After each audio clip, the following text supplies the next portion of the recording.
Hamdan wa syukron lillah, nusalli wa nusallim ala rasulillah wa ala alihi wa sahbihi wa man tabi'ahum bi ihsanin ila yaumil qiyamah. Asyhadu an la ilaha illallah wahdah la syarikalah wa asyhadu anna Muhammadan abduhu wa rasuluh. Amma ba'du. Marhaban bikum jami'an, marhaban biwasiyati Rasulillah sallallahu alaihi wasallam. Uhayyikum bitahiyatil Islam, tahiyatan mubarakah. Assalamualaikum warahmatullahi wabarakatuh.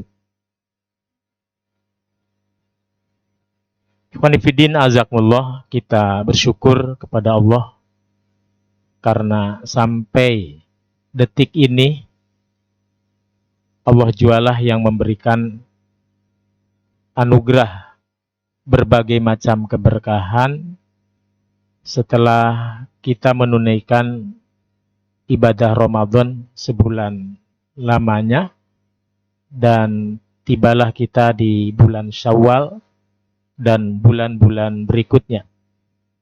Mudah-mudahan apa yang disampaikan oleh para ulama dalam kitab-kitab mereka, di mana mereka menyebutkan Ramadan sebagai bulan panen raya amal soleh, Ramadan sebagai bulan yang diumpamakan seperti luasnya pemaafan Nabi Yusuf terhadap 11 orang anak-anak Nabi Yakub yang pernah mendoliminya, namun Nabi Yusuf memaafkan dengan sepenuh kelapangan yang beliau miliki.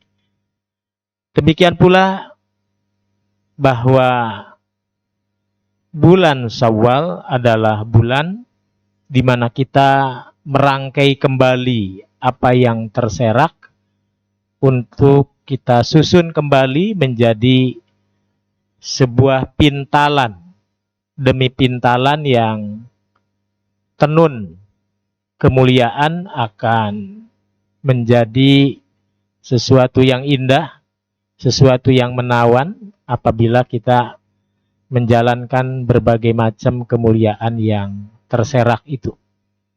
Saudara-saudara, Al-Hafidz Imam Ibnu Katsir, satu di antara ulama ahli tafsir yang menukilkan riwayat Imam Qatadah, Imam Mujahid, dan Imam Dhahak. Itu ulama-ulama yang hidup di masa tabi'in. Ulama ahli tafsir yang hidup di masa tabi'in. Dinukilkan oleh Imam Ibnu Katsir dan juga Imam At-Tabari. Imam At-Tabari juga imam ahli tafsir. Di samping imam ahli tafsir, At-Tabari dan Imam Ibnu Katsir pun ahli sejarah. Jadi ya ahli sejarah, ya ahli tafsir, juga ya ahli hadis ya. Kenapa? Karena tidak semua, hampir semua pandangan-pandangan atau narasi-narasi yang tertulis di dalam kitab-kitab mereka selalu dibuktikan dengan riwayat. Nah, jadi riwayatnya dari mana. Walaupun itu hanya cerita gitu ya. Jadi cerita saja pakai riwayat. Cerita ini riwayatnya dari siapa? Nah, itu. Nah, ini kekhasan Imam Ibnu Katsir, kekhasan Imam Tabari, satu lagi kekhasan Imam Muhammad Ali Asy-Syaukani dalam tafsirnya Fathul Qadir. Kemudian mereka, para ahli tafsir tabi'in tadi, menukil lagi pandangan sahabat. Nah ini menariknya. Jadi hanya mau bercerita saja, ulama-ulama kita ini harus jelas sumber cerita dari siapa, gitu. Nah, ahli tafsir tabi'in tadi mengambil riwayat lagi dari sahabat Abdullah bin Abi Hatim. Nah, jadi mengambil riwayat dari Abdullah bin Abi Hatim radhiyallahu an, di mana Rasulullah Shallallahu alaihi wasallam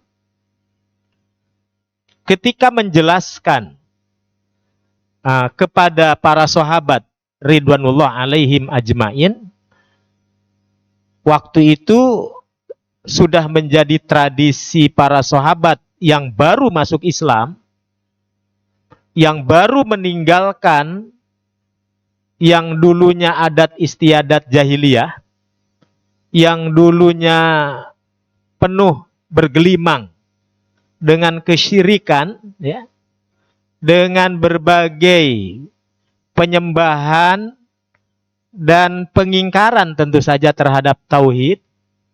Tapi setelah mereka masuk Islam, para sahabat tertata hidupnya lebih baik. Nah, ketika mereka masuk Islam, hampir semua berjanji kepada Nabi. Berjanji kepada Nabi bahwa mereka tidak akan lagi mengulangi amalan-amalan jahiliyahnya. Jadi mereka bersumpah, kami tidak akan mencuri, ya Rasulullah. Kami tidak akan mengambil hak orang lain lagi, ya Rasulullah. Dan hampir semua, ya, dilakukan oleh mereka. Siapa yang melanggar janji, siapa yang melanggar janji berarti itu pengkhianatan terhadap Allah dan Rasul-Nya. Karena itu, ketika ada sebahagian kalangan yang memang dengan sengaja melakukan penolakan dan pengkhianatan terhadap janji setia di hadapan Nabi tadi, maka Allah turunkan ayat. Nah, ini penting. Allah turunkan ayat. Ayat yang Allah turunkan adalah surah An-Nahl. Surah An-Nahl, surah ke-16, ayat 92. Ya. Surah An-Nahl, surah 16, ayat 92. A'udzubillahi minasyaitonirrajim. Wala takunu kallati naqadat gozlaha mim ba'di quwwatin angkasa. Ini sebenarnya ayat ini panjang dan menceritakan agar orang-orang yang sudah bersumpah setia kepada Nabi, jangan ada yang berkhianat dari perjuangan. Jangan ada yang berkhianat dari kepatuhan ketaatan kepada Allah dan Rasul-Nya. Maka ayat ini turun sebagai teguran agar mereka tidak melakukan hal serupa itu. Wala takunu, janganlah kalian menjadi kallati naqadat gojlaha, seperti seorang perempuan yang pernah ada di zaman jahiliyah. Nah, mimba'di kuwatin ankasa. Apa yang dilakukan perempuan tersebut? Nah, para ulama ahli tafsir tadi menjelaskan setelah mereka mencari tahu, membongkar, ya, keingintahuan mereka, siapa wanita yang dimaksud di zaman jahiliyah itu. Ketemulah nama, yakni seorang wanita bernama Sa'idah al-Asadiyah. Jadi seorang wanita bernama Sa'idah al-Asadiyah. Ternyata Sa'idah al-Asadiyah ini wanita yang hilang ingatan. Nah, artinya dalam bahasa kita ya majnun, gila ya. Seorang perempuan gila, seorang perempuan yang terkena musibah, sakit ingatan. Yang kita tahu yang namanya sakit ingatan, biasa dia menggulung rambutnya, setelah digulung diurai lagi, digulung lagi, diurai lagi, digulung lagi, diurai lagi. Nah, itu ya. Kan begitu, digulung, diurai, digulung, diurai. Nah, gitu. Demikian pula dengan tekunnya pula ini wanita, dia memintal benang. Nah, benang dipintal, setelah tersusun jadi kain, dia urai kembali itu benang. Di pagi hari dia memintal benang-benang itu hingga tersusun menjadi kain. Di sore hari dia urai kembali itu benang-benang sehingga menjadi acak-acakan lagi, bercerai-berai kembali. Nah, ini yang dimaksud wala takunu kallati naqadat ghazlaha mim ba'di quwwatin ankasa. Janganlah engkau seperti perempuan yang pernah hidup di zaman jahiliyah di mana dia mengurai benang. Setelah benang itu disusun menjadi pintalan kain, setelah kuat lalu dia urai kembali. Kalian jangan seperti itu. Nah, kira-kira begitu. Kalian jangan seperti itu. Nah, Saidah Al-Asadiyah ini memiliki perilaku seperti itu dan itu lumrah, umum dilakukan oleh orang-orang yang memang memiliki ingatan yang ya sudah tidak lurus lagi ya, sudah tidak normal seperti manusia pada umumnya. Nah, saudara-saudara, ayat ini dipetik kembali oleh para ulama untuk menjelaskan kepada kita semua di dalam kehidupan ini terkadang memang kita ini sangat membutuhkan apa yang disebut dengan nasihat, kita ini sangat membutuhkan apa yang disebut dengan masukan, apa yang disebut dengan pandangan di luar kita untuk mengingatkan kita ketika kita sedang berada di dalam kesalahan. Dan ini menjadi penting. Oleh karena itu amar ma'ruf nahi munkar menjadi satu keniscayaan dalam ajaran agama kita. Karena itu para ulama pun menjelaskan al-amru bil ma'ruf wa nahyu anil munkar merupakan sesuatu perbuatan amalan dalam Islam yang sejajar. Nah, yang sejajar. Yang sejajar seperti apa? Seperti rukun iman, gitu ya.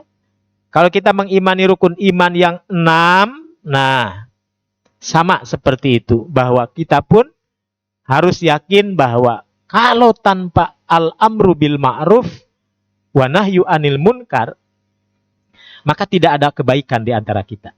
Ya. Amar ma'ruf nahi munkar dari atasan ke bawahan, bawahan ke atasan, atasan sesama atasan, bawahan sesama bawahan. Nah, ini terjalin, ya, terjalin saling mengingatkan sinergi antara satu dengan yang lain. Oleh karena itu dengan berhasilnya kita lolos dan selesai sudah terlepas dari berbagai perbedaan pendapat, pandangan yang itu hal yang biasa dalam agama, seperti dalam penentuan awal saum, mengakhiri saum, ya, sehingga lebarannya ada yang duluan, ada yang belakangan. Selama itu adalah dikuatkan atas dasar ilmu, ilmiah, gitu. Nah, insya Allah, mudah-mudahan Allah menerima kedua-duanya, ya. Termasuk kita, mungkin ada yang duluan, ada yang belakangan juga, itu terjadi. Selama itu kita bertanggung jawab secara ilmu, insya Allah mendapatkan ridho Allah Subhanahu Wa Taala dan amal kita diterima oleh Allah Subhanahu Wa Taala. Maka dalam kesempatan ini pula, saya secara pribadi mengucapkan taqabbalallahu minna wa minkum. Semoga Allah menerima amal ibadah kita semua.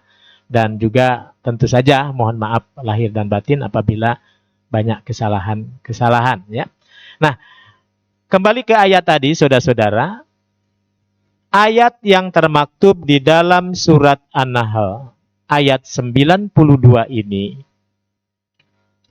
menggambarkan kepada kita bahwa apa yang sudah kita lakukan dari beragam macam kebaikan, janganlah kita merusak dengan amalan-amalan yang sekiranya bisa meruntuhkan kebaikan itu atau menghilangkan pahala yang terkandung di dalamnya.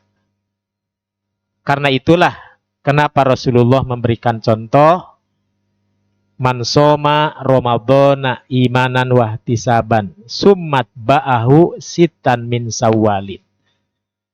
Siapa yang menunaikan ibadah saum di bulan Ramadan lalu diikutkan setelahnya saum 6 hari di bulan Syawal. Ini maksudnya agar kita tidak melapaskan kebaikan-kebaikan seperti halnya kita berada di bulan Ramadan. Jadi kebaikan tetap menyambung, amal soleh tetap terjalin dengan baik.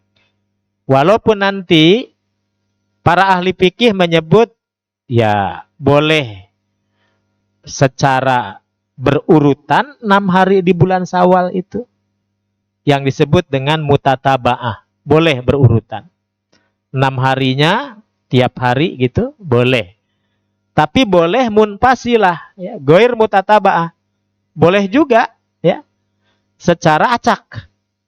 Kadang saum, kadang tidak. Nah, kayak saum Daud gitu. Atau boleh juga di awal, boleh juga di tengah, boleh juga di akhir. Asal ada di bulan Syawal.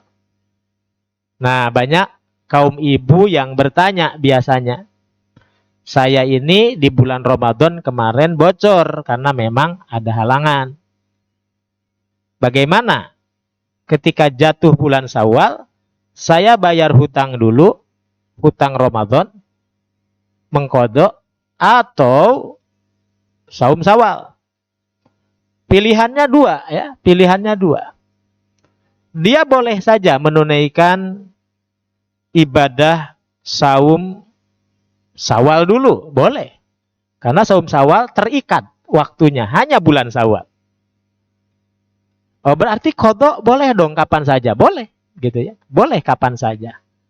Namanya kodok, ya. Min ayamin ukhor. Ayamin ukhor bukan hanya bulan Syawal.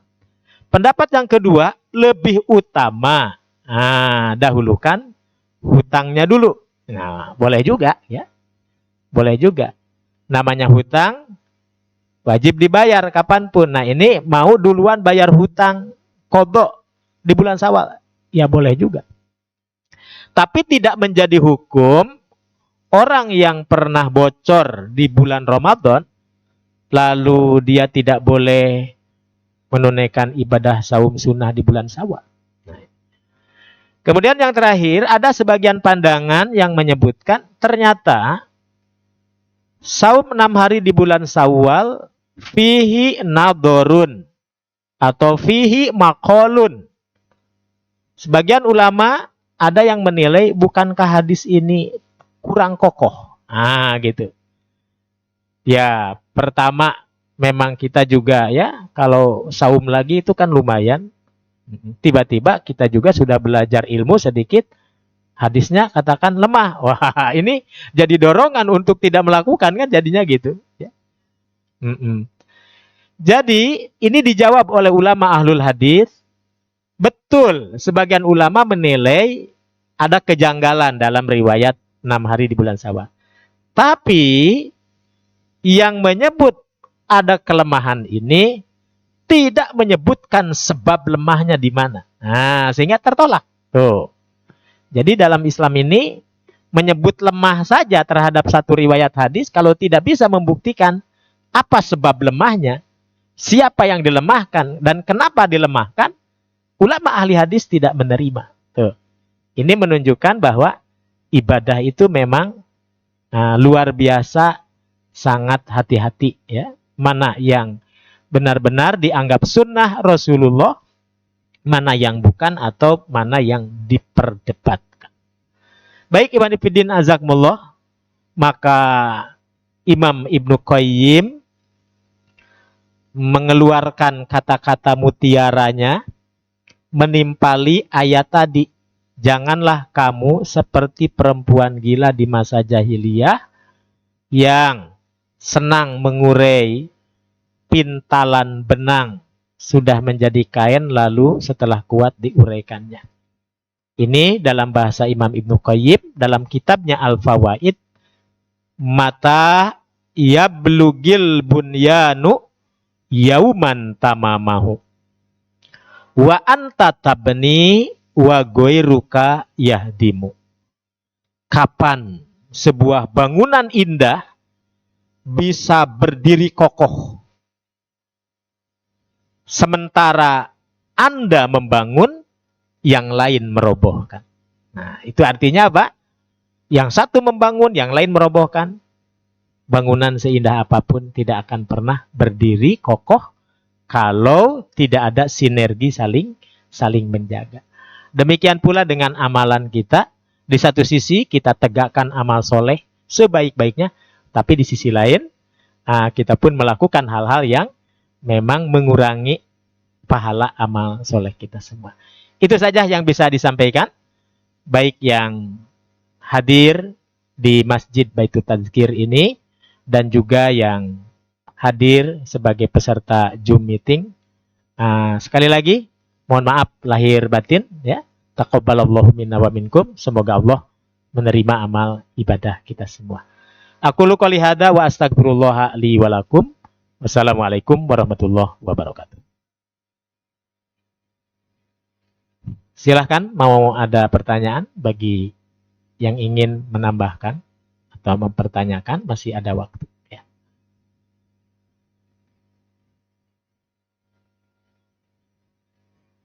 Dari ibu-ibu biasanya? Oh, tidak ada. Baik. Kalau tidak ada, kebetulan qadarullah saya juga ditunggu lagi majelis di Bulak Kapal. Ya. Terima kasih. Hatur nuhun. Sekali lagi, Rabbana atina fid dunya hasanah wa fil akhirati hasanah wa qina adzabannar. Subhana rabbi rabbil izzati amma yasifun wa salamun alal mursalin walhamdulillahi rabbil alamin.